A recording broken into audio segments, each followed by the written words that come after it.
You're watching World Insight with me, Tian, coming to you live from Beijing. Further to come on our program. A century in the humanitarian frontline, the IFRC buckles down to work. Its continuing mission, in the words of IFRC President Francesco Rocca. That interview right after this break. Welcome back. You're still watching World Insight. I'm Tian Wei, the program coming to you live from Beijing. On the front line of humanitarian work for a century, the International Federation for Red Cross and Red Crescent Societies bills itself as the world's largest humanitarian network. The IFRC says it reaches 150 million people in 190 national societies through the works of its 13 million volunteers. Working volunteers actually act before, during, and after disasters and emergencies to ease the plight of vulnerable people, like their ongoing efforts in Yemen, in Libya, and in Iraq. The Federation has sought to work without discrimination based on race, religion, citizenship, or political opinions. The current IFRC President Francesco Rocca is a veteran with the Italian Red Cross, a lawyer by profession. Mr. Rocca worked in the 1990s fighting organized crimes in Sicily, Italy, before moving on to humanitarian work. Something he certainly is very proud of, and we touched upon it in a one-on-one interview to begin with. Let's take a look.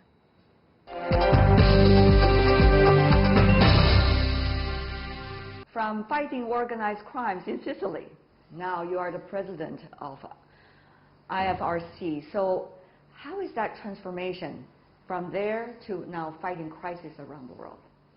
But I think it was something within myself since when I was young, fighting for the good. So I don't see too many differences in a certain way, you know, dealing especially with certain crises or the approach that they have to human beings by some people or some leaders.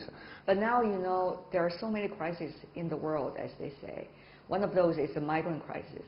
You were the president of the Italian Red Cross and Red Crescent Society at the time when the migrant issue was at the very top of the world headlines.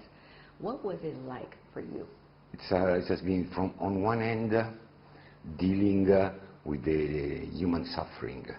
And the vast majority, despite the toxic narrative, the vast majority of the migrants were fleeing violence, extreme poverty, the consequences of the climate change, protracted conflict, and I can list, not a very long list. On the other hand, the miracle of humanity. Because in my national society, the volunteers of the Italian Red Cross, they show their bravery in being able to receive hundreds of thousands and with the touch that every human being deserves. Of course, it was quite an achievement, shall we say, to be able to take care of all these migrants at the same time with such a short notice. However, we see the crisis evolve with the recipient countries becoming ever more vulnerable in terms of their choices. So how do you see, on the one hand, the huge humanitarian needs of the migrants? It's really about life and death. On the other hand, the very different circumstances and pressure given by the recipient countries. You are caught in between. Yes, we are caught in between. But it is, of course, first, let me tell you something very, I'm known to be a very direct person and very frank. To be a political leader, it's a free choice too. And if you want to be a political leader, you must be able to run the complexity. So this is not a very easy situation or something easy. But that's the requirement of a leader, isn't it? Exactly, exactly. So in the last decades, 20, 30 years, we have less investments in the countries of origin. There are protracted crises because the failure of the lack of leadership of the international leaders to fix many of the guys. Think about only one thing I want to give you as a thought, very simple one. I started to be a volunteer in 1988, receiving migrants coming from the Horn of Africa. After 31 years We are still receiving people coming from Horn of Africa. What does that make you? Cynical? Not cynical. Angry? There is a need to do, of course, frustrated. Because no one is happy to leave his own country. No one is happy to leave his mother, father, relatives, friends, or to abandon their own route, if you are not forced to. Yeah. So this is our first duty, before to think about, of course, the crisis that sometimes we feel in the recipe country. It's about to do more to protect where these people are born. But now you have more complicated crises, because these are crises going on all at the same time. For example, you have crises going on in some of the countries where the migrants came from originally. You also have crises in how to manage the migrant flow in such a huge number. Meanwhile, you have crises in the recipient countries. There are very different political points and views about what to do with the migrants and why should they be responsible for the migrants. So how would you be able to, with meaner resources, see these all crises developing at different fronts? As a matter of fact, the works of the humanitarian actors, especially in Europe, has become difficult and difficult. Yes. This is a matter of fact. And the same. Why there is a matter of fact? It's a matter of fact because, unfortunately, the xenophobia, the nationalism, but also leaders that are feeding the fear of the diversity. That is another responsibility. So what has become tougher is to deal with the local community. But this is why it's extremely important to have volunteers that are an expression of their own community, able to deal, to talk, to present the cases, to explain the history, not dealing with numbers, but dealing with human beings. On the other hand, being able to advocate with the political leaders to do more in the countries of origin.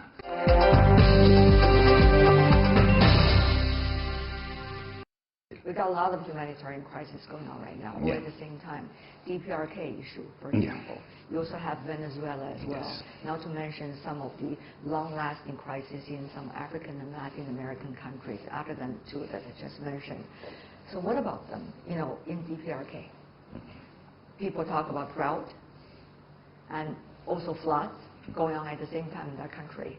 But people also say maybe it was tactics by one administration in that country to attract all the help that they could, but not necessarily related to a crisis. So how would IFRC be able to identify the real face of a crisis? Because we are independent, and there is no risk that we are manipulated by anyone. When the sanctions are too tough and you cannot bring in enough aid to recover the damages or the consequences of a natural disaster, this is something that is affecting the civilian, is not affecting the government. Normally the leaders are well treated and well protected.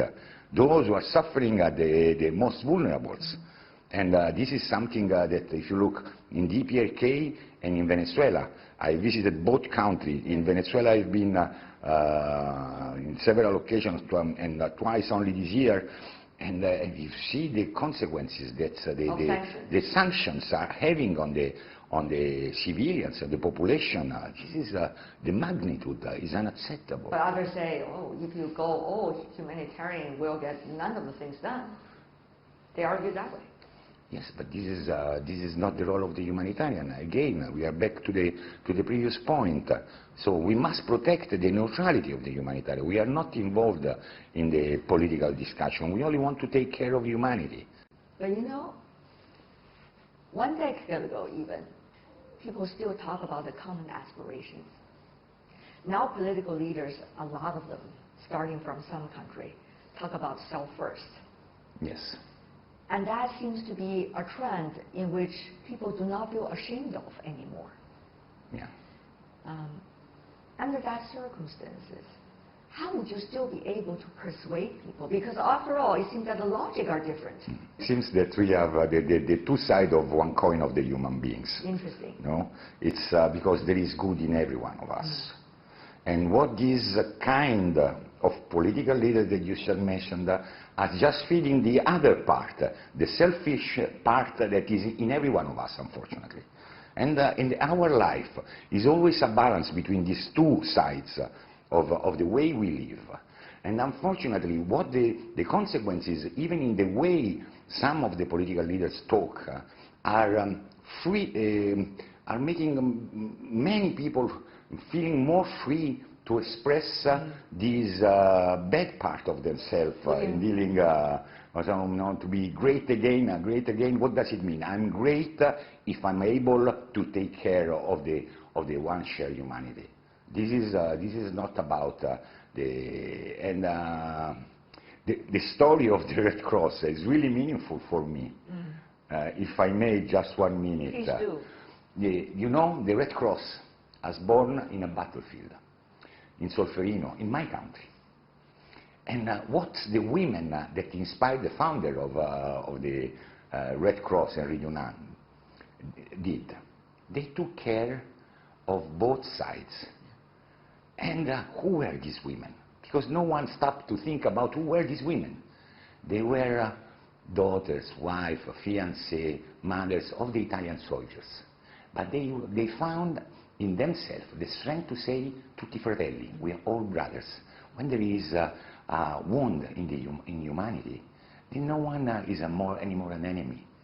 We must answer to the need. And in that moment, that's when these people, now these new leaders talk about nationalism. We were, as the Italian people, in the middle of our independence war. So, what is more nationalistic than an independence war? But without forgetting that even the enemy has his own humanity. So, Mr. President, you are saying we're certainly going backward rather than forward. Of course. Of course. We are losing 160 years of achievements in the humanitarian field. This is what I'm saying. What can you do? And the major risk that I'm feeling is that when we take care of someone, maybe in the middle of the Mediterranean Sea, is not perceived anymore as an act of humanity, but as a political act. Humanity has become political. You politicize everything. Yes, and this is something that is able to defeat any aspiration of the common good. So this is dramatic. It's so really you feel something. lonely as a result of this? I think that honestly, as humanitarian, I'm optimistic. So I never lose my hope, and I think that there is space for recovery. But of course, it's tougher now. What gives you hope, usually? It's something intimate. It's something that I've learned not to give up, and never give up, that there is always a space to recover and to improve for anyone. Since when a natural disaster strikes, with courage can I talk about the people that is affected by a natural disaster, that is a future for them. And when the moment they lose their houses or all their belongings, we are going to say, this is just because we do believe humanity will prevail. Now, more and more people are getting confused. Where is the future? You know, what's going to be the logic of the future? What are going to be the players of the future? And where are we going to be, so-called, in the map of future? Mr. President. The future is something, first I think we must, you talked before about the ethical and the standard. I think we must put the bar a bit higher for each of us. So not only always thinking about the collective responsibility, that this diminished a bit the individual responsibility. We must start to think about the individual responsibility, because many of the leaders are being elected by someone. And so it's about our free choices, our decision, the way we live, the way we respect the environment. There are a lot of things in which we can do more to improve the quality, and this is extremely true in the way with every single act, we can create a good or bad condition for the life of people in the other part of the world that's not connected, but in reality we are really connected. So for me the future is to have more awareness about how important the personal choices. Well said. Mr. President, what a pleasure seeing you in Beijing. All the best to you and your colleagues around the world. Thank you. Thank you so much.